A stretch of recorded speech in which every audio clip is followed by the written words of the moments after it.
नमस्कार, स्वागत करता हूं आपका एक बार फिर से आपके अपने YouTube channel study for win पर। मैं आपका दोस्त अंकित परमार।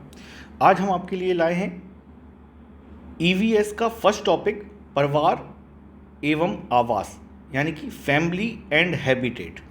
ये जो टॉपिक है ये बहुत ज़्यादा इम्पॉर्टेंट टॉपिक हो जाता है TET के एग्ज़ाम्स में, चाहे वह रीट का एग्ज़ाम हो, CTET का एग्ज़ाम हो, UP टेट का एग्ज़ाम हो, MP टेट हो या DSSS हो। सभी में EVS सब्जेक्ट पूछा जाता है और EVS में पूछा जाने वाला जो पहला टॉपिक होता है वह परिवार एवं आवास, यानी कि फैमिली एंड हैबिटेट। तो आज इसी टॉपिक को हम लोग जो है डिस्कस करेंगे, इसकी बारीकियों को समझेंगे, सारे पहलुओं को समझेंगे और इस तरह से हम आज ये अपना पहला टॉपिक परिवार एवं आवास को क्लियर करेंगे। तो चलिए बढ़ जाते हैं आगे डिस्कशन की ओर। तो इस लेक्चर में हम लोग क्या क्या चीज़ें पढ़ने वाले हैं मैं आपको बता दूं। सबसे पहले इस चैप्टर में हम लोग परिवार के बारे में पढ़ेंगे और परिवार के बारे में पढ़ने पर हमें मिल जाएगी पढ़ने के लिए परिवार की अवधारणा, यानी कि परिवार का मतलब क्या होता है, ये समझना है हम लोगों को कि परिवार की अवधारणा एक्चुअली है क्या। ठीक है, तो पहली चीज़ हम लोग जो पढ़ेंगे वह हो जाएगी परिवार की अवधारणा। दूसरी चीज़ हो जाएगी परिवार के प्रकार, यानी कि वर्गीकरण, यानी क्लासिफिकेशन, यानी परिवार को किस किस तरह में या किन किन अंगों में जो है विभाजित किया गया है, किस किस आधार पर परिवारों को बांटा गया है। इसके बाद जो तीसरी चीज़ हम लोग पढ़ेंगे वह पढ़ेंगे परिवार के कार्य। ठीक है, परिवार के कार्य क्या होते हैं, किस तरह के कार्य जो है परिवार में देखने को मिलते हैं। इसके साथ साथ ही हम लोग पढ़ेंगे परिवार का महत्व और उसके बाद परिवार से रिलेटेड बहुत कुछ महत्वपूर्ण तथ्य। ठीक है, कुछ इंपॉर्टेंट चीज़ें जो हैं वो पढ़ेंगे हम लोग, कुछ इंपॉर्टेंट टॉपिक्स क्लियर करेंगे जो कि फैमिली से ही रिलेटेड होंगे। तो ये चीज़ें जो हैं हम इस परिवार टॉपिक में, इस लेक्चर में परिवार के अंतर्गत इन चीज़ों को क्लियर करेंगे। तो आगे बढ़ जाते हैं और फिर इसके बाद जो है दूसरा टॉपिक जो है हम इस चैप्टर में पढ़ेंगे वह है आवास, यानी कि हैबिटेट। ठीक है, आवास में हम लोगों को क्या क्या पढ़ना है, आवास में हम लोग पढ़ेंगे, सबसे पहले पढ़ेंगे हम लोग मानव आवास, यानी कि ह्यूमन हैबिटेट। ठीक है, ह्यूमन हैबिटेट क्या होता है, उसके प्रकार क्या होते हैं। तो सेकंड आ जाएगा आश्रय के प्रकार, टाइप्स ऑफ हैबिटेट। इसके तीसरा आ जाएगा आवास के प्रकार, आवास कितने तरह के होते हैं। जीव जंतुओं के विशिष्ट आवास, जैसे कि आप लोगों को सभी ने देखा होगा शेर का आवास जो है गुफा होती है। तो जो भी प्राकृतिक आवास होते हैं जीव जंतुओं को, उनके बारे में पढ़ेंगे और फिर आवास से रिलेटेड कुछ महत्वपूर्ण तथ्यों के बारे में जानेंगे जो कि हमारे एग्ज़ाम में बहुत ज़्यादा इम्पॉर्टेंट होने वाले हैं। आगे बढ़ जाते हैं। तो आगे बढ़ने से पहले मैं आपको बता दूं, अगर आप अपनी तैयारी को एक नया आयाम देना चाहते हैं तो आप आज ही ज्वाइन कीजिए स्टडी फॉर विन की ओर से चलाए जा रहे सफलता बैच को, बी एजुकेटेड बी एम्पावर्ड। इस बैच का बेनिफिट मेनली उन स्टूडेंट्स को मिलेगा जो UP TET, C TET, REET या किसी भी स्टेट के टेट की तैयारी कर रहे हैं। इसमें कई सारे बेनिफिट्स आपको मिलेंगे, आपको स्क्रीन पर सारे बेनिफिट्स दिखाई दे रहे होंगे। तो आप अगर सफलता बैच से जुड़ते हैं, जिसकी मिनिमम फीस केवल 200 रुपीज़ जो है रखी गई है। 200 रुपीज़ इसलिए रखी गई है जिससे कि ये मिनिमम चार्ज है और ऐसा चार्ज रखा गया है जिससे कि सभी अभ्यर्थी इससे जुड़ सके, किसी को भी फाइनेंशियल बर्डन फील ना हो। यहाँ पर फ़ायदे क्या क्या मिलेंगे, कई सारे ढेरों फ़ायदे जो है आपको मिलेंगे दोस्तों। आपको स्टडी फॉर विन के एजुकेटर्स से डायरेक्ट कन्वर्सेशन करने का मौका मिलेगा। वहाँ पर आप अपनी क्वेरीज, अपने डाउट्स जो हैं क्लियर कर सकते हैं। इसके साथ साथ आपको स्पेशल क्वेश्चन आंसर्स के सेशन मिलेंगे और बहुत सारा फ्री स्टडी मटेरियल भी मिलेगा। आपको नोट्स मिलेंगे सब्जेक्ट वाइज और पीडीएफ्स मिलेंगे, आपको लाइव क्लास की पीडीएफ भी मिलेंगी। साथ ही साथ आपको गाइडेंस और काउंसलिंग भी हमारे एक्सपर्ट एजुकेटर्स के थ्रू दिया जाएगा। अगर आप सफलता बैच से रिलेटेड कोई भी इंफॉर्मेशन चाहते हैं, कोई भी क्वेरी क्लियर करना चाहते हैं, तो आप हमें नीचे दिए हुए नंबर पर मैसेज कर सकते हैं, जो कि है 9496369356 पर। ये हमारा ऑफिशियल व्हाट्सएप नंबर है। इस नंबर पर आप अपना मैसेज डाल सकते हैं और सफलता बैच से रिलेटेड किसी भी क्वेरी को क्लियर कर सकते हैं। तो शुरू करते हैं परिवार के साथ। ठीक है, परिवार जो है बहुत इंपॉर्टेंट टॉपिक है, फर्स्ट टॉपिक ही है आपके EVS का और UP TET, MP TET, C TET, हर स्टेट के टेट में ये पूछा जाता है। परिवार से रिलेटेड कई बहुत सारे क्वेश्चंस पूछे जाते हैं। तो अब शुरू करते हैं कि परिवार की अवधारणा क्या है, यानी कि मीनिंग क्या है। ठीक है, तो हम लोग शुरू करेंगे परिवार की अवधारणा से, यानी कि मीनिंग ऑफ फैमिली। ठीक है, मीनिंग ऑफ फैमिली। तो फैमिली की क्या मीनिंग है ये देखेंगे हम लोग, और जानेंगे कि क्या क्या चीज़ें होती हैं जो परिवार में पाई जाती हैं और उसका क्या उपयोग जीवन में होता है।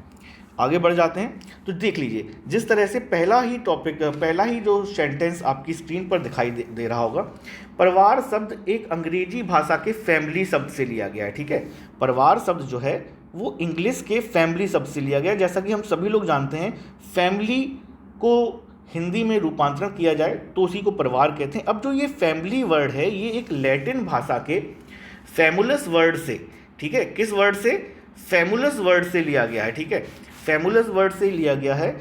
और फैमुलस का अर्थ क्या होता है? फैमुलस का अर्थ होता है सेवक। ठीक है, तो सेवक का मतलब होता है जब हम लोग आपस में साथ में रहते हैं और एक दूसरे की सेवा भाव से काम करते हैं, उस समूह को ही परिवार कहते हैं। तो ये जो पॉइंट है ये बहुत इंपॉर्टेंट पॉइंट हो जाता है, लर्न करने के लायक पॉइंट है, क्योंकि कभी भी जो है एग्जाम में पूछा जा सकता है कि परिवार शब्द किस शब्द से उत्पन्न हुआ है या फैमिली शब्द किस शब्द से उत्पन्न हुआ है। तो ऐसी कंडीशन में जो राइट आंसर हमारा हो जाएगा वह हो जाएगा फैमुलस। ठीक है, आगे बढ़ जाते हैं।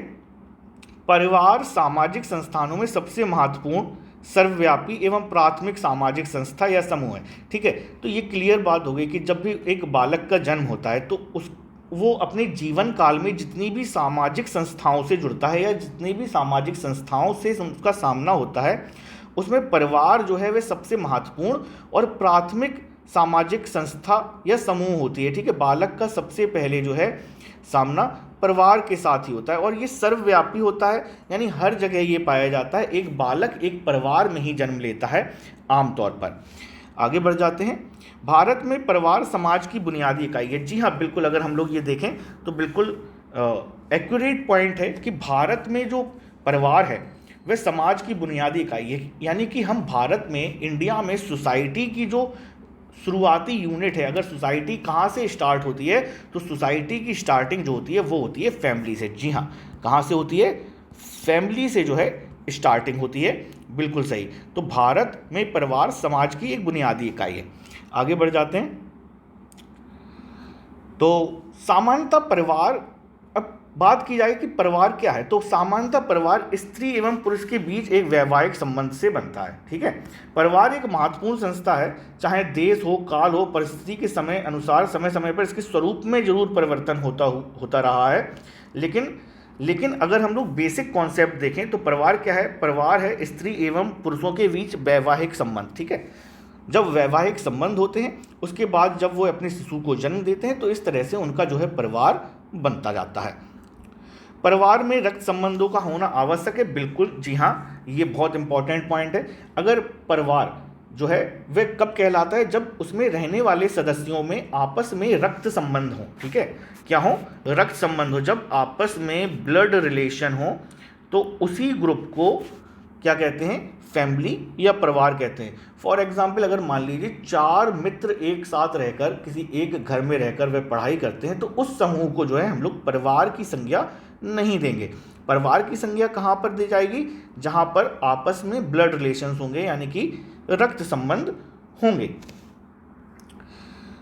तो बड़ा ही इंपॉर्टेंट आ गया ये टॉपिक। प्लेटो ने परिवार को जीवन की प्रारंभिक पाठशाला कहा है। प्लेटो ने परिवार को क्या कहा है?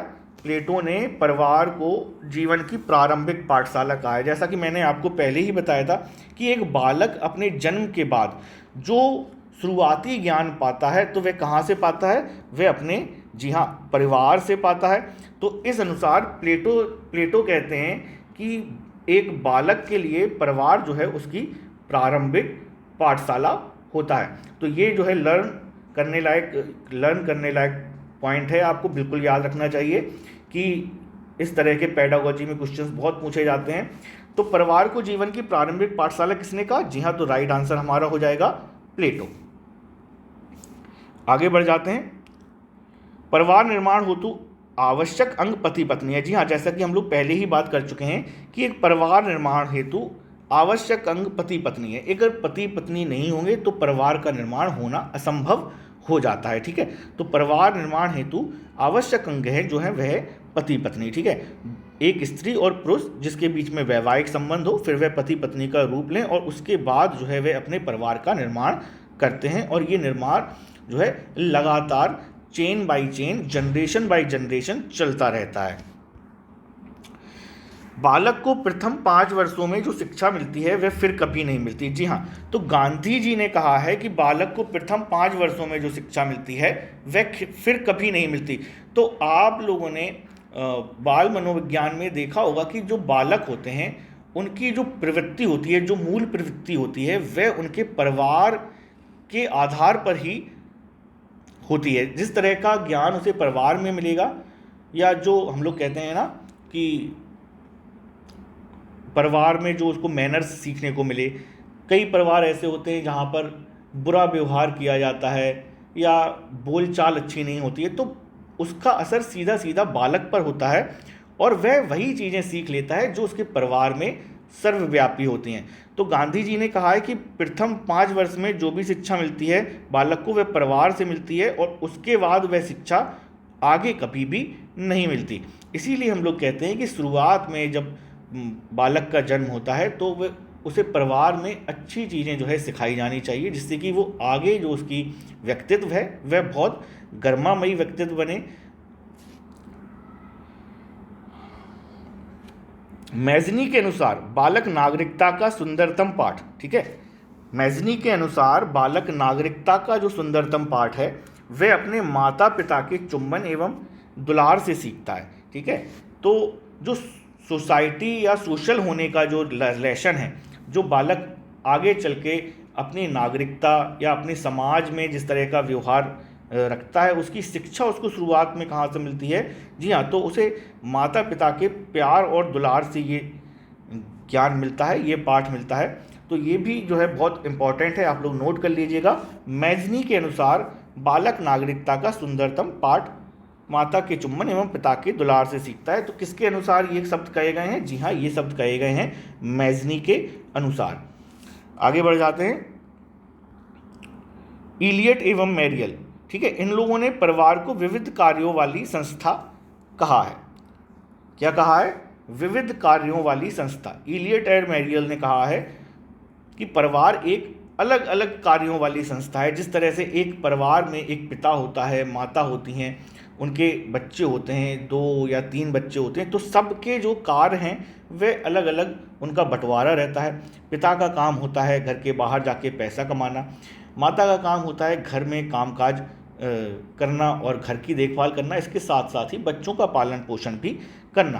तो विविध कार्य वाली संस्था है। एक परिवार में कई तरह के कार्य हमें देखने को मिलते हैं। तो जी हाँ, इलियट एंड मैरियल महोदय ने लिखा है कि परिवार जो है विविध कार्यों वाली संस्था है।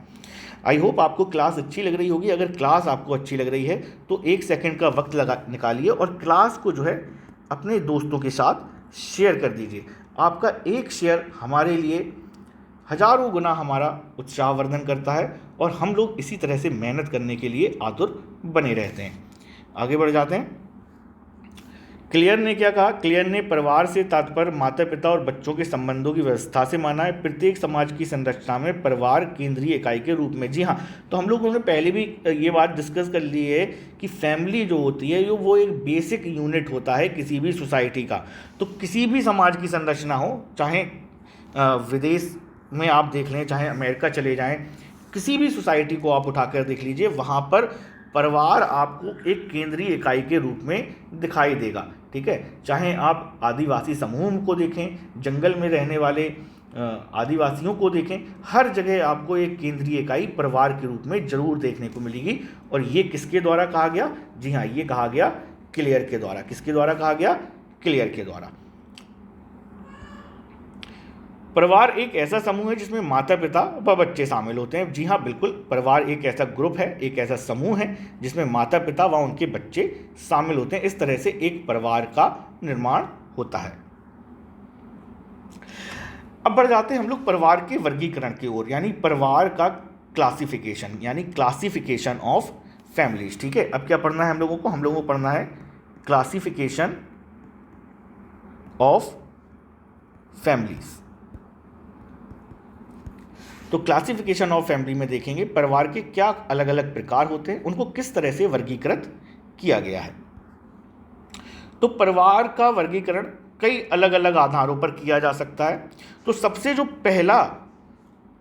पहला रीज़न है वह है निवास के आधार पर। ठीक है, तो सबसे पहले जो है निवास के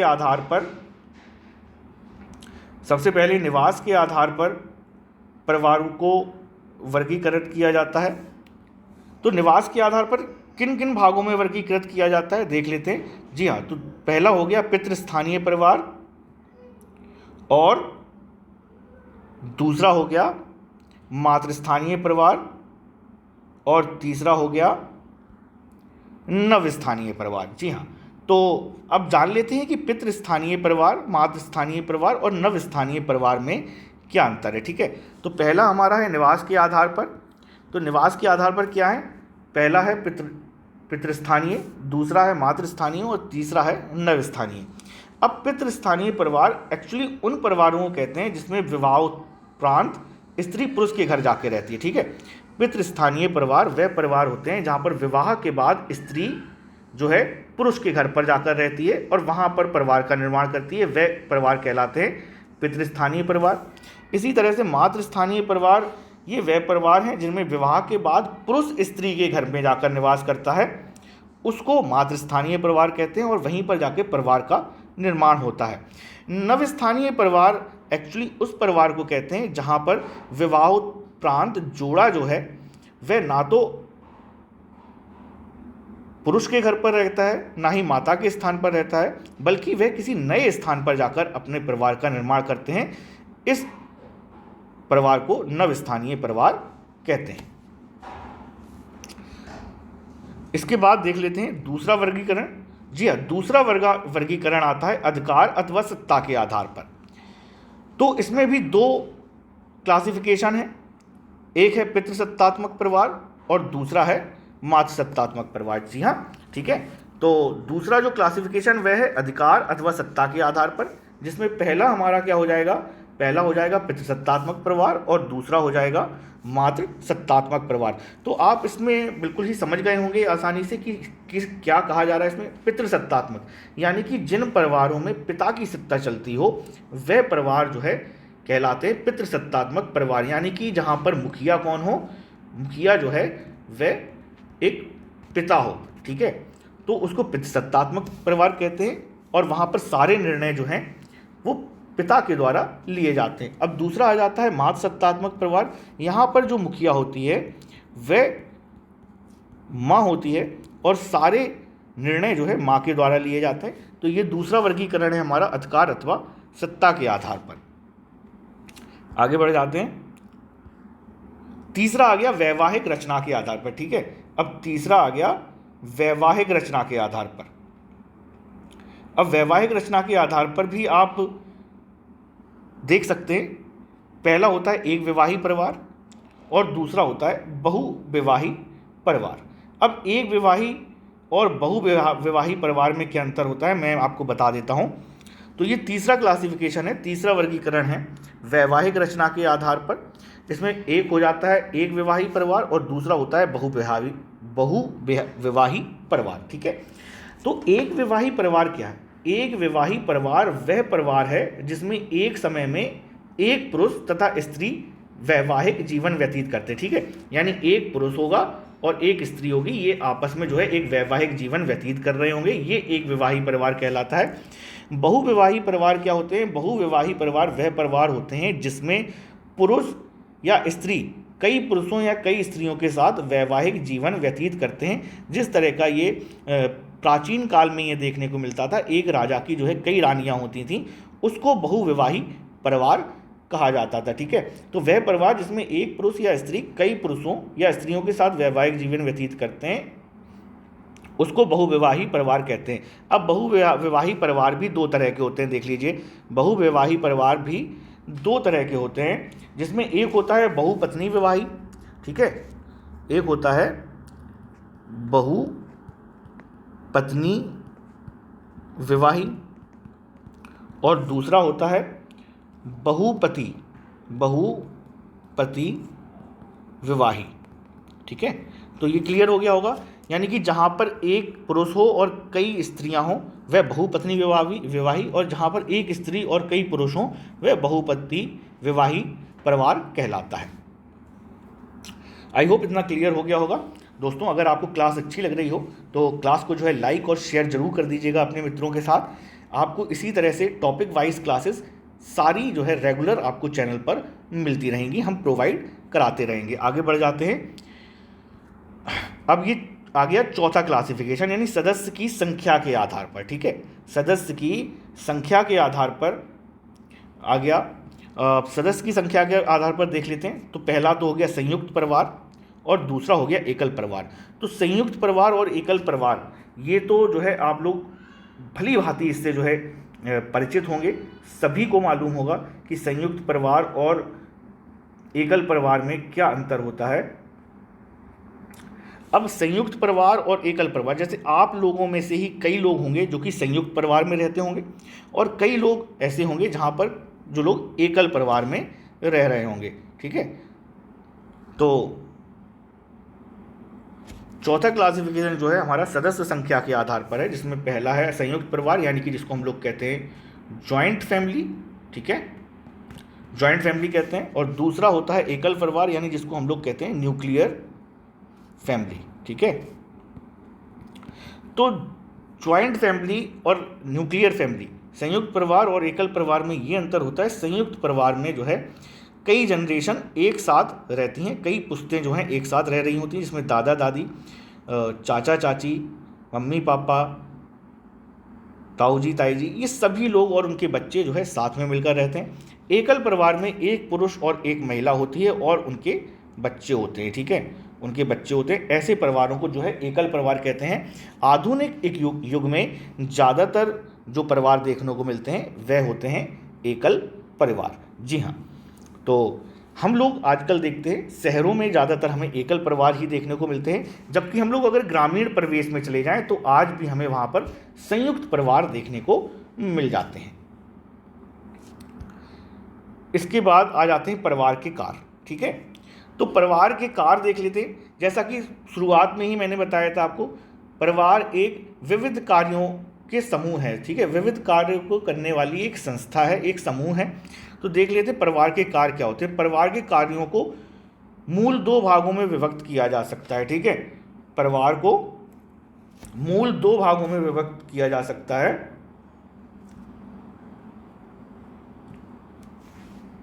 मूल दो भागों में विभक्त किया जा सकता है। एक पहले आपके हो गए अनिवार्य कार्य। ठीक है, जो कि नेसेसरी कार्य हैं। तो पहले हो गए अनिवार्य कार्य। अब अनिवार्य कार्य में देख लीजिए, काम आवश्यकता की तुष्टि। ठीक है, यानी यौन संतुष्टि के लिए परिवार की आवश्यकता होती है, जिसमें एक पुरुष और एक स्त्री विवाह करते हैं, काम आवश्यकता की तुष्टि होती है और उसके बाद संतानोत्पत्ति होती है और उसका पालन पोषण होता है। इसके बाद घर की व्यवस्थाएं होती हैं, पैसा कमाना, घर चलाना, ये सारी चीज़ें। अब ये सारी चीज़ें जो हैं अनिवार्य हैं। ये किसी भी परिवार में, आप कोई भी परिवार में चले जाएं, चाहे वह संयुक्त परिवार हो, एकल परिवार हो, पितृसत्तात्मक परिवार हो या मातृसत्तात्मक परिवार हो, हर जगह पर आपको यह तीनों कार्य जो है जरूर देखने को मिलेंगे। ठीक है, जरूर देखने को मिलेंगे। यानी पहला काम आवश्यकता की तुष्टि, यानी स्नेह तथा प्रेम संबंधी कार्य। ठीक है, दूसरा हो गया संतानोत्पत्ति और पालन पोषण, और उसके बाद हो गया घर की व्यवस्था। तो ये हमारा हो गया पहला भाग। दूसरे भाग में आ जाते हैं ऐच्छिक कार्य। ठीक है, दूसरे भाग में क्या आ जाते हैं, देख लीजिए, ऐच्छिक कार्य आ जाते हैं। अब ऐच्छिक कार्य में क्या है, ऐच्छिक कार्य में आर्थिक कार्य है। अब ये जो है ऐच्छिक कार्य है। ऐच्छिक कार्य क्यों है, क्योंकि आर्थिक कार्य कोई भी कर सकता है। ये माता भी कर सकती है और एक पिता भी कर सकता है। धार्मिक कार्य ये माता पिता व बच्चे सभी कर सकते हैं। शैक्षिक कार्य ये बच्चे कर सकते हैं, या अगर नहीं चाहें तो नहीं भी कर सकते हैं। इसके साथ साथ स्वास्थ्य संबंधी कार्य, मान लीजिए बच्चों को जो है फीवर आ गया, बुखार आ गया, तो उनकी जो है स्वास्थ्य संबंधी उनकी देखभाल करना, ये काम जो है माता भी कर सकती है, या फिर माता के ना होने पर ये कार्य पिता के द्वारा भी किए जा सकते हैं। इसके साथ साथ ही नागरिकता की भावना का विकास, सामाजिकता की भावना का विकास और मनोरंजन, ठीक है, खेल कूद, टीवी देखना, गाने सुनना, घूमने जाना, पिकनिक करना, ये भी परिवार के कार्यों में आता है। ये हमारा दूसरे भाग में आते हैं जो कि कहलाते हैं ऐच्छिक कार्य। अब परिवार का महत्व, ठीक है, परिवार के का महत्व क्या है ये देख लेते हैं हम लोग। अब परिवार का महत्व जो है वह मानव के लिए बहुत ही महत्वपूर्ण अंग है परिवार, ठीक है। परिवार क्या है, बहुत ज़्यादा एक इम्पॉर्टेंट यूनिट हो जाता है सोसाइटी का, ठीक है। तो सबसे पहले से शुरुआत करते हैं। सबसे पहले मानव जीवन का प्रारंभ। अब देख लीजिए, आपको मैं महत्व एक एक करके बता देता हूँ। मानव जीवन का प्रारंभ परिवार से ही होता है, सबसे पहली बात, ठीक है। आप कोई भी बालक जन्म लेता है तो वह कहाँ लेता है, एक परिवार में जन्म होता है उसका। तो मानव जीवन का प्रारंभ परिवार से ही होता है। उसकी प्रारंभिक एवं मूलभूत आवश्यकताओं की पूर्ति परिवार में ही होती है, ठीक है। तो हम लोग कह सकते हैं मानव जीवन का प्रारंभ परिवार से होता है, ठीक है। इसके बाद आ जाते हैं, तो परिवार में ही बालक के व्यक्तित्व एवं चरित्र की नींव पड़ती है। तो जी हाँ, बिल्कुल, यानी व्यक्तित्व व चरित्र की नींव पड़ती है, ठीक है। चरित्र की नींव पड़ती है। तो बिल्कुल जी हाँ, देखो, तो दो महत्व आपके सामने हो गए। मानव जीवन का प्रारंभ जो है परिवार से होता है, और जो भी हमारी प्रारंभिक ज़रूरतें होती हैं, प्राइमरी नीड्स होती हैं, हमारी मूलभूत आवश्यकताएं होती हैं, पढ़ाई लिखाई करना, स्वास्थ्य देखना, सब कुछ, जो कुछ भी, कपड़े लेना, खाना पीना, ये सारी चीज़ें जो हैं, इन सारी चीज़ों की पूर्ति कहाँ से होती है, परिवार से होती है, जी हाँ।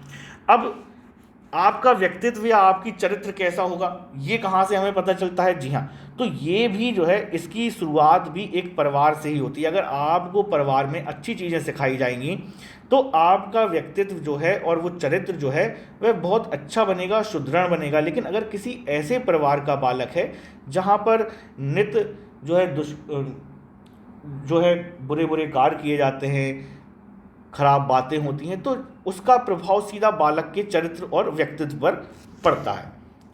इसके साथ साथ ही परिवार में रहकर ही व्यक्ति समाज के तौर तरीके सीखता है, ठीक है, समाज के तौर तरीके सीखता है।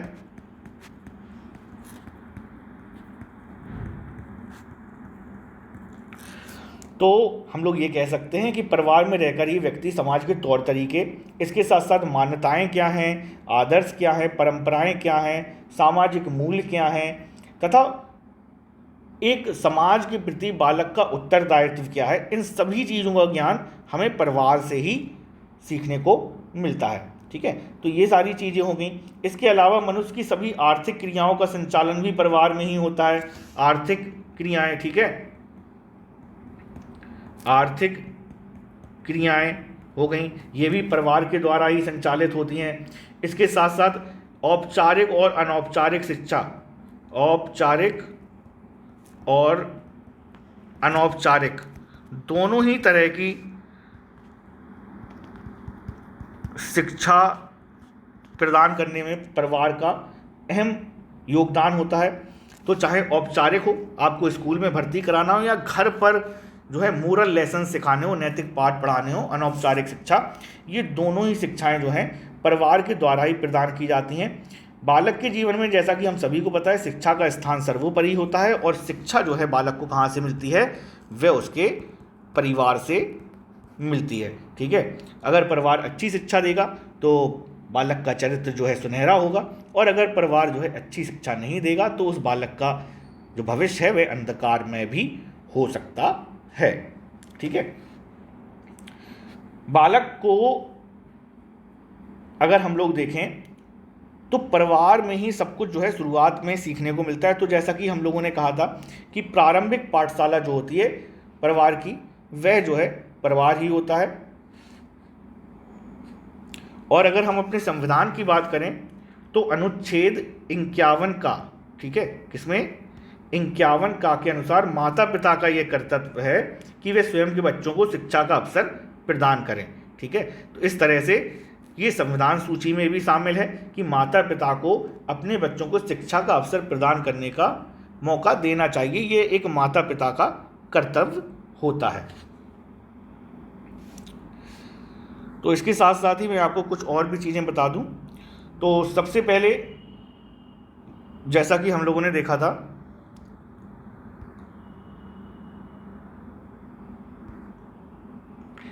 कुछ महत्वपूर्ण तथ्य देख लेते हैं। ग्रेगर जॉन मेंडल, ठीक है, कौन? जी हाँ, ग्रेगर जॉन मेंडल, ये आनुवांशिकता के जनक माने जाते हैं। आनुवांशिकता के जनक, ये लर्न कर लेना दोस्तों। ग्रेगर जॉन मेंडल बहुत इंपॉर्टेंट है। इसके साथ साथ ही शारदा अधिनियम, शारदा अधिनियम 1929 में जो लागू हुआ, इसने बाल विवाह को प्रतिबंधित किया। बाल विवाह को प्रतिबंधित किया।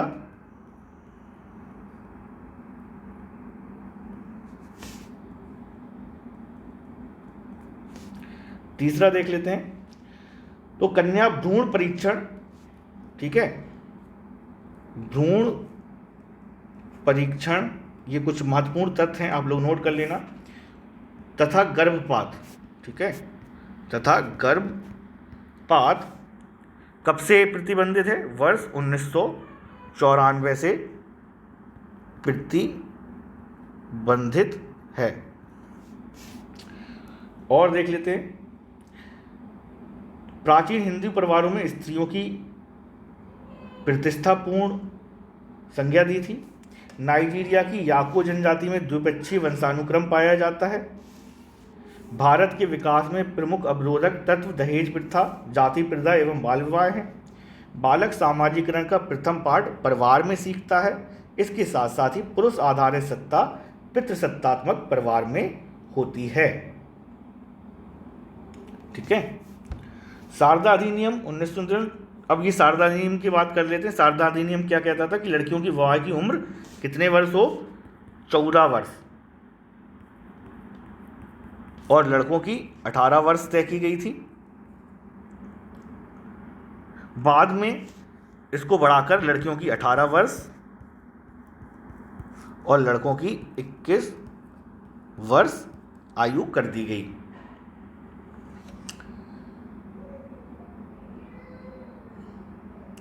तो आगे कुछ तथ्य और आपको बता देता हूं। अब ऑगबर्न ने परिवार के कुछ निम्न कार्य बताए हैं। ऑगबर्न के अनुसार परिवार के कार्य देख लीजिए क्या है। पहला है स्नेह तथा प्रेम संबंधी कार्य।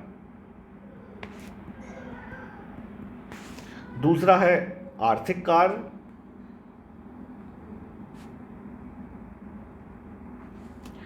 तीसरा है मनोरंजन कार्य।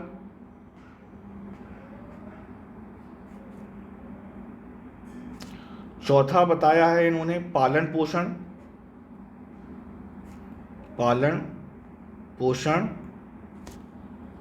पांचवा ऑगबर्न ने बताया है धार्मिक कार्य।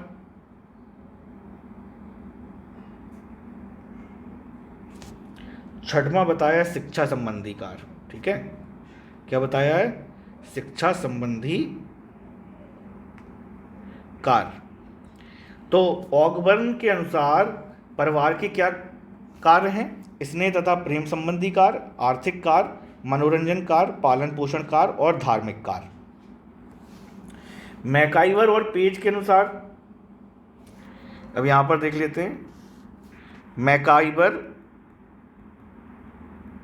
और पेज के अनुसार, ठीक है, और पेज के अनुसार, ठीक है, मैकाइवर और पेज ने जो है दो तरह के कार्य बताए हैं। पहला बताया है अनिवार्य और दूसरा बताया है अनिवार्य, ठीक है, अनिवार्य, ठीक है, यानी कंपलसरी और नॉट कंपलसरी, ठीक है। दो तरह के कार्य इन्होंने बताए हैं। अब अनिवार्य कार्य में क्या बताया है इन्होंने? अनिवार्य कार्य में बताई है इन्होंने यौन आवश्यकता की स्थायी संतुष्टि, ठीक है, यौन आवश्यकता की स्थायी संतुष्टि, स्थायी संतुष्टि। दूसरा संतानोत्पत्ति,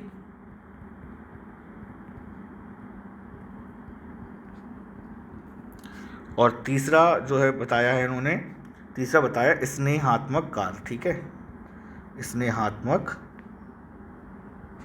कार्य। ये अनिवार्य कार्य बताए हैं। इसके अलावा जो है जो अनिवार्य कार्य हैं वह हैं आर्थिक कार्य, धार्मिक कार्य, आर्थिक,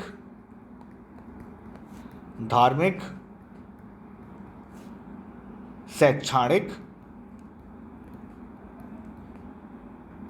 और मनोरंजन।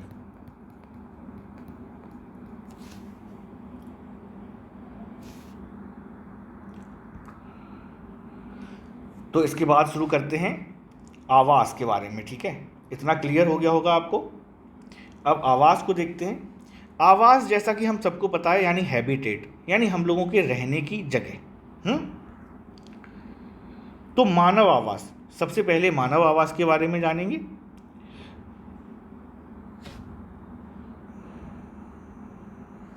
जी हाँ, तो सबसे पहले शुरू करते हैं मानव आवास के बारे में जानने के, ठीक है। मानव आवास क्या है देखते चलते हैं। मानव आवास के बारे में देख लेते हैं क्या होता है। तो जब से सभ्यता शुरू हुई है, सभ्यता के प्रारंभिक दौर से मनुष्य ने गुफाओं में जीवन व्यतीत किया है। कहाँ किया है? मनुष्य ने गुफाओं में जीवन व्यतीत किया, ठीक है। उसके बाद जीव जंतु वातावरण में रहकर अपनी प्रजाति की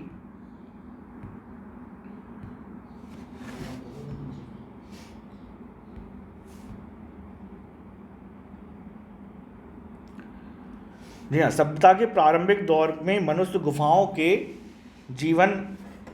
में जीवन व्यतीत करता था। दूसरा आ जाता है जीव जंतु वातावरण में रहकर अपनी प्रजाति की वृद्धि करते हैं।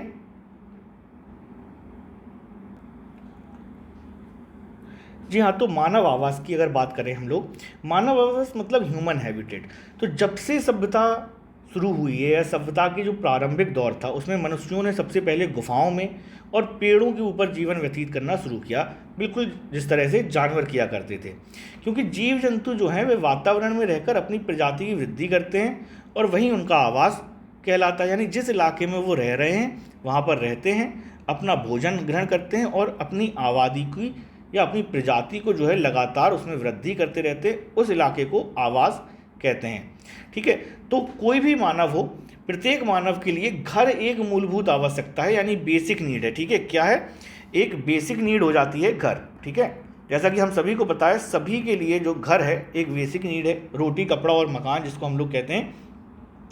क्यों होता है? क्योंकि मकान हमें गर्मी, सर्दी, वर्षा व जीव जंतुओं से सुरक्षित रखता है। तो एक मानव के लिए आवास जो है यानी कि घर जो है वो बहुत ज़्यादा आवश्यक हो जाता है, क्योंकि उसके बिना अब मानव सरवाइव नहीं कर सकता जिस तरह की प्रारंभिक दौर में करता था। अब आवास जो है कई तरह के हो सकते हैं। इसमें एक झोपड़ी से लेकर नवीनतम भवन या किले, महल, ये कुछ भी शामिल हो सकते हैं, ठीक है। बड़े बड़े पैलेसेस हो सकते हैं, बड़े बड़े भवन हो सकते हैं, बंगले हो सकते हैं, या छोटे छोटे मकान या झोपड़ियाँ भी हो सकती हैं। तो मकान या घर जो है वो किसी भी प्रकार के हो सकते हैं, कच्चे हो सकते हैं, पक्की घर हो सकते हैं, झोपड़ियाँ हो सकती हैं। ये अलग अलग तरह के जो है मानवीय आवास हैं। आवास से क्या मतलब है? आवास वह स्थान है जो मिट्टी, लकड़ी, घास फूस, ईंट, पत्थर, संगमरमर, टाइल्स, फॉल सीलिंग, इन सब चीज़ों से बना होता है, ठीक है। तो किसी भी तरह से निर्माण को हम लोग आवास कह सकते हैं। आवास कई अलग तरह के हो सकते हैं, कच्चे आवास हो सकते हैं, पक्के आवास हो सकते हैं, बड़े आवास हो सकते हैं, छोटे आवास हो सकते हैं। अब आवास की आवश्यकता क्यों है हमें? आवास की आवश्यकता हमें क्यों होती है? क्योंकि अगर हम लोग दिन भर काम करते हैं, मानव जीवन का मतलब है वह दिन भर कार्य करता है, अपनी आर्थिक जो उसके कार्य होते हैं उनको वह करता है। इसके साथ साथ जब रात में होती है तो उसे विश्राम करने के लिए और सोने के लिए एक सुरक्षित स्थान चाहिए होता है, और उस सुरक्षित स्थान का जो काम है वो पूरा करता है आवास। इसके साथ साथ आर्थिक क्रियाओं द्वारा उत्पादित जो वस्तुएं होती हैं, जो मटेरियल्स होते हैं, जो हम अपनी कमाई से इकट्ठे करते हैं, आपका मोबाइल हो गया, लैपटॉप हो गया, जेवर हो गए, गहने हो गए, वस्तुएं हो गई, उनको सुरक्षित रखने के लिए भी हमें आवास की आवश्यकता होती है। चोर डाकुओं से, जंगली पशुओं से एवं शत्रुओं से सुरक्षा करने हेतु भी हमें आवास की ज़रूरत होती है। तो ये कुछ ज़रूरतें होती हैं जो मानव आवास की होती हैं। अब आवास किस तरह के होते हैं? तो आवास जो है दो तरह के होते हैं। एक तो होता है स्थायी निर्माण। क्या होता है? जी हाँ, पहला होता है स्थायी निर्माण। इसमें क्या होता है? ये स्थायी भवन के रूप में होते हैं, ये टेम्परेरी होते हैं। टेम्परेरी यानी कि इनको ज़्यादा लंबे समय तक इस्तेमाल नहीं किया जा सकता है। सॉरी, ये परमानेंट होते हैं, ये परमानेंट होते हैं और इनका जो इस्तेमाल है वह लंबे समय तक होता है। ये स्थायी भवन के रूप में होते हैं। अब ये बनते किससे हैं? ये सीमेंट, ठीक है, लोहे से, आयरन यूज़ होता है, ईंट यूज़ होती हैं, उससे ये निर्मित होते हैं और ये अधिक मजबूत होते हैं। अस्थायी से ये कहीं ज़्यादा मजबूत होते हैं, अधिक मजबूत होते हैं और ज़्यादा लंबे समय तक चलते हैं। और ये स्थायी निर्माण इसीलिए करवाया जाता है क्योंकि ये लंबे समय तक चले। ठीक है, किस लिए करवाया जाता है? जिसलिए वजह से ये लंबे समय तक चलता रहे। इसके बाद जो दूसरे प्रकार का निवास है वह है अस्थायी निर्माण। अस्थायी मतलब टेम्परेरी। ठीक है, अस्थायी का मतलब हो गया टेम्परेरी आवास। अब टेम्परेरी आवास वह हैं जो वातावरण के दशाओं के दुष्प्रभाव से बचाने के लिए बनाए जाते हैं। इसमें आपका टेंट हो गया, कैरावैन हो गई, ठीक है, इस तरह के आवास जो हैं अस्थायी निर्माण हो सकते हैं, जिनको समय के साथ उपयोग किया जाता है और ज़्यादा लंबे समय के उपयोग में ये नहीं लाए जाते हैं। आगे बढ़ जाते हैं, आवास के प्रकार आ जाते हैं। अब देख लीजिए आवास के प्रकार किस किस तरह के होते हैं। तो पहला तो हो जाता है स्थलीय आवास, दूसरा हो जाता है वनीय आवास, घास भूमि आवास जिसको बोल सकते हैं हम लोग,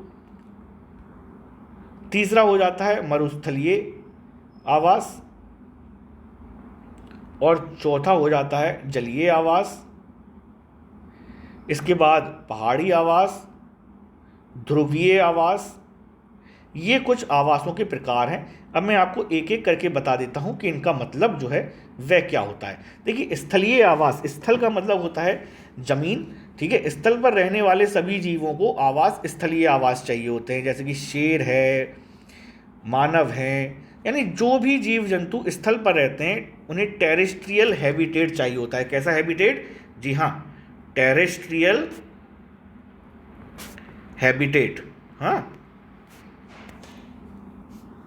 टेरेस्ट्रियल हैबिटेट चाहिए होता है। अब इसमें कच्चे घर, झोपड़ी, पक्के घर, टेंट हाउस सब कुछ आ जाता है। यानी जिस आवास को हम लोग ज़मीन पर बनाते हैं वह स्थलीय आवास होता है, ठीक है। और उसके बाद दूसरा आ जाता है वनीय आवास। तो वनीय आवास में जंतु, अब वनीय आवास को कौन प्रयोग करता है? इनको जीव जंतु प्रयोग करते हैं जो जंगलों में रहते हैं या वनों में रहते हैं और जो पेड़ पौधों में आश्रित होते हैं, पेड़ पौधों पर आश्रित होते हैं, यानी सभी प्रकार के जंगली जानवर और वनस्पति इस तरह के वनीय आवास में रहते हैं। तो शेर हो, चीता हो, भालू हो, तेंदुआ हो, इसके साथ साथ जो वनस्पति हैं वह सभी वनीय आवास का प्रयोग करते हैं। इसके बाद आ जाती है घास भूमि, यानी ग्रासलैंड आवास। घास भूमि में जो है लंबी और मोटी घास होती है और बहुत सारी मात्रा में यह घास उगती है, और इसको भी जो है सभी जंगली जानवर ही इसका प्रयोग करते हैं। मुख्य रूप से जेब्रा, हाथी, हिरण, गजेल, जिराफ, गैंडा, ये सारी जो है ग्रासलैंड्स में पाए जाते हैं और ये इनका नेचुरल हैबिटेट कहलाता है, ठीक है। घास भूमि आवास यानी कि ग्रासलैंड। इसमें हमारे आ जाते हैं सवाना। आप लोगों ने पढ़ा होगा, नहीं पढ़ा होगा तो हम आगे की क्लासेस में इनको पढ़ेंगे। सवाना, डाउन्स, प्रेरीज, ग्रान चाको, ग्रान चाको, मीडोज, पैम्पास, स्टेपी, लैनोस, ये कुछ जो है प्रमुख घास भूमियों के उदाहरण हैं। और तीसरा जो है वह आ जाता है हमारा मरुस्थलीय आवास। यहाँ पर पाए जाने वाले जंतुओं में कौन कौन से होते हैं? ऊँट होते हैं, कंगारू होते हैं, चूहे, सांप। इसके साथ साथ वनस्पतियों में कांटेदार, मोटी मांसल पत्ती वाले पेड़ पौधे जैसे कैक्टस आदि मिलते हैं। मरुस्थलीय स्थलों में जीवन यापन करने वाले जंतु दिन के अधिकतम ताप में बचने के लिए भूमि के नीचे छिप जाते हैं और रात में जब तापमान कम होता है तब ये बाहर निकलते हैं और अपने लिए भोजन एकत्र करते हैं। इसके बाद आ जाता है जलीय आवास, यानी जो भी जीव नदियों में, तालाबों में, झीलों में या झरनों में रहते हैं उस आवास को जलीय आवास कहते हैं। उसमें मछलियाँ, मगरमच्छ, केकड़े, ये सारे जो है एम्फीबियंस आ जाते हैं। इसके साथ साथ समुद्री पानी में भी मछली, व्हेल, जेलीफिश, ये सब रहते हैं। फिर इसके साथ साथ ही जलीय आवास एक हमें वहाँ भी देखने को मिलता है जहाँ पर समुद्र और नदियाँ मिलती हैं। यहाँ पर मैंग्रोव प्रकार की वनस्पतियाँ बहुत आयत में मिलती हैं। कौन सी वनस्पतियाँ मिलती हैं? जी हाँ, मैंग्रोव। कहाँ मिलती हैं? जहाँ पर नदी और समुद्र का मिलन होता है। इसके बाद आ जाता है पहाड़ी आवास। पहाड़ी आवास में हमें याक, पहाड़ी बकरियाँ, भालू, उड़ने वाली लोमड़ी आदि मिलते हैं, यानी कि इसको चमगादड़ कहते हैं। ठीक है, उड़ने वाली लोमड़ी अगर कभी शब्द पूछा जाए आपसे, उसका मतलब होता है चमगादड़। इसके बाद आ जाता है ध्रुवीय आवास। ध्रुवीय आवास या ध्रुवीय क्षेत्रों में साल भर जो है अत्यधिक बर्फ जमी रहती है, तो इसलिए यहाँ पर जो भी जंतु पाए जाते हैं उनके शरीर पर लंबे लंबे बाल होते हैं, यानी कि फर होता है, और चमड़ी के अंदर एक वसा की मोटी परत होती है, यानी फैट की एक मोटी लेयर होती है जो सर्दी से जानवरों की सुरक्षा करती है, भोजन को संरक्षित करने का कार्य करती है। तो कौन कौन से जानवर जो हैं वो ध्रुवीय आवास का प्रयोग करते हैं? जी हाँ, पोलर बियर, रेनडियर, आर्कटिक लोमड़ी, आर्कटिक भेड़िया, सील, खरगोश वगैरह वगैरह। ठीक है, यहाँ पर बर्फ़ के घर भी बनाए जाते हैं जिनको हम लोग क्या कहते हैं? उनको कहते हैं इग्लू। क्या कहते हैं? इग्लू कहते हैं। और इनमें रहने वाले लोगों को क्या कहते हैं? इनमें रहने वाले लोगों को कहते हैं एस्कीमो।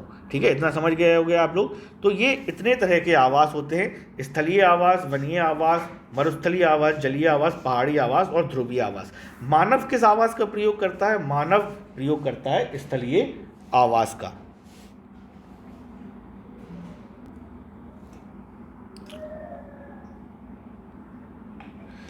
आगे बढ़ जाते हैं। अब हम लोग देखेंगे कुछ जीव जंतुओं के विशिष्ट आवास। ठीक है, जीव जंतुओं के विशिष्ट आवास। अब जीव जंतुओं के विशिष्ट आवास में सबसे पहला जो है आपका आ जाता है, वह आ जाता है बिल। आप लोगों ने देखा होगा कई जानवर जो हैं वह बिल में रहते हैं। ठीक है, अब बिल में रहने वाले जो जंतु धरती में बिल बनाकर रहते हैं उनको, जैसे कि चूहा हो गया, सांप हो गया, खरगोश हो गया, गोयरा, दीमक, चींटी, ये सब जो है बिल बना के रहते हैं। इसके बाद दूसरा जो आवास आता है वह आता है मान। ठीक है, मान यानी कि गुफा। शेर, भेड़िया, लोमड़ी, भालू, ये सब जो है मान में रहते हैं। इसके बाद आता है छत्ता। छत्ता में कौन रहता है? जी हाँ, मधुमक्खी, बर्रा, ततैया, ये सब छत्ते बनाकर रहते हैं। इसके बाद आता है बाड़ा, या फिर हम लोग जिसको छप्पर भी बोलते हैं। ठीक है, अपनी देसी लैंग्वेज में क्या बोलते हैं? छप्पर बोलते हैं। तो मेनली छप्पर किन के लिए यूज़ होता है? गाय, भैंस, भेड़, बकरी आदि पालती जानवरों के लिए छप्पर का बाड़ा बनाया जाता है। पक्षियों को हम लोग पिंजरे में या जाली में रखते हैं। इसके बाद आ जाता है घोंसला। तो जो पक्षी होते हैं वो पेड़ों पर या घरों में, ठीक है, जो पक्षी होते हैं वो पेड़ों पर या घरों में घोंसले बनाते हैं। जैसे बया हो गई, बुलबुल हो गई, चिड़िया हो गया, कटफोड़वा हो गया, कबूतर हो गया, ये सभी जो है घोंसले बनाकर रहते हैं। अब एक इम्पॉर्टेंट बात यहाँ पर मैं बता दूँ आपको कि जो कोयल होती है, कोयल जो पक्षी होता है वह अपने घोंसले का निर्माण नहीं करती है। कोयल अपने घोंसले का निर्माण नहीं करती है, वह अपने अंडे जो है कौवे के घोंसले में देती है। हाँ, घोंसले का निर्माण नहीं करती है। और दूसरा, सबसे ऊंची डाल पर घोंसला कौन बनाता है? जी हाँ, कौवा जो है सबसे ऊंची डाल पर घोंसला बनाता है, सबसे ऊंची डाल पर घोंसला बनाता है। फाख्ता पक्षी, फाख्ता, ये क्वेश्चन बहुत पूछे जाते हैं, बिल्कुल ध्यान से सुनिएगा। फाख्ता पक्षी जो है कैक्टस के पौधों के कांटों के मध्य अपना घोंसला बनाता है। कहाँ बनाता है? कैक्टस के कांटों के मध्य, कांटों के मध्य अपना घोंसला बनाता है। कौन सा पक्षी? फाख्ता। ठीक है, फाख्ता कांटों, कैक्टस के कांटों के मध्य में ये घोंसला बनाता है। इसके साथ साथ ही बंदर, स्लॉथ, ये सब जो है वृक्षवासी होते हैं, ये वृक्षों पर आराम से रहते हैं। इसके बाद आ जाता है कोटर। क्या आ जाता है? कोटर का मतलब होता है जो पेड़ में बिल होते हैं। ठीक है, गिलहरी पेड़ की कोटर में रहती है। इसके अलावा कैनल आ जाता है। कैनल ये कुत्तों का आवास होता है, कुत्तों को कैनल में रखते हैं। इसके अलावा पेड़ की शाखाएं, सूकरसाला मुर्गी खाना या दरबा मुर्गी के लिए, पेड़ की कोटर कंगारू के लिए, मकड़ी रहती है जाल में और घोड़ा रहता है अस्तबल में। ठीक है,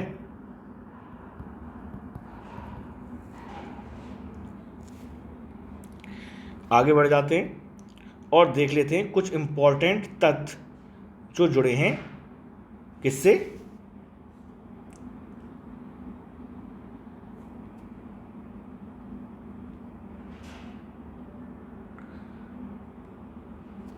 जो जुड़े हैं आपके आवास से। तो चींटी, बर्रा, ततैया, मधुमक्खियाँ, भांति ये सब समूह में रहती हैं। हाउस बोट लकड़ी से निर्मित घर होते हैं जो पानी पर तैरते हैं। कश्मीर में पाई जाने वाली नक्काशी रहित हाउस बोट डोंगे कहलाती है। क्या कहलाती है? ये याद रखना, बहुत इंपॉर्टेंट है। क्या कहलाती है? जी हाँ, डोंगे। कश्मीर में जो लकड़ी से निर्मित नक्काशी रहित हाउस बोट होती है वह डोंगे कहलाती है। राजस्थान में मिट्टी के घर की छतें कटीली झाड़ुओं से छाई होती हैं। कीटों को दूर रखने के लिए ग्रामीण क्षेत्र में झोपड़ी की जमीन एवं दीवारों को लीपने के लिए गोबर का प्रयोग करते हैं। ठीक है, गोबर का प्रयोग किस लिए किया जाता है? गोबर का प्रयोग किस लिए किया जाता है? कीटों को दूर रखने के लिए। किस लिए किया जाता है? जी हाँ, कीटों को दूर रखने के लिए।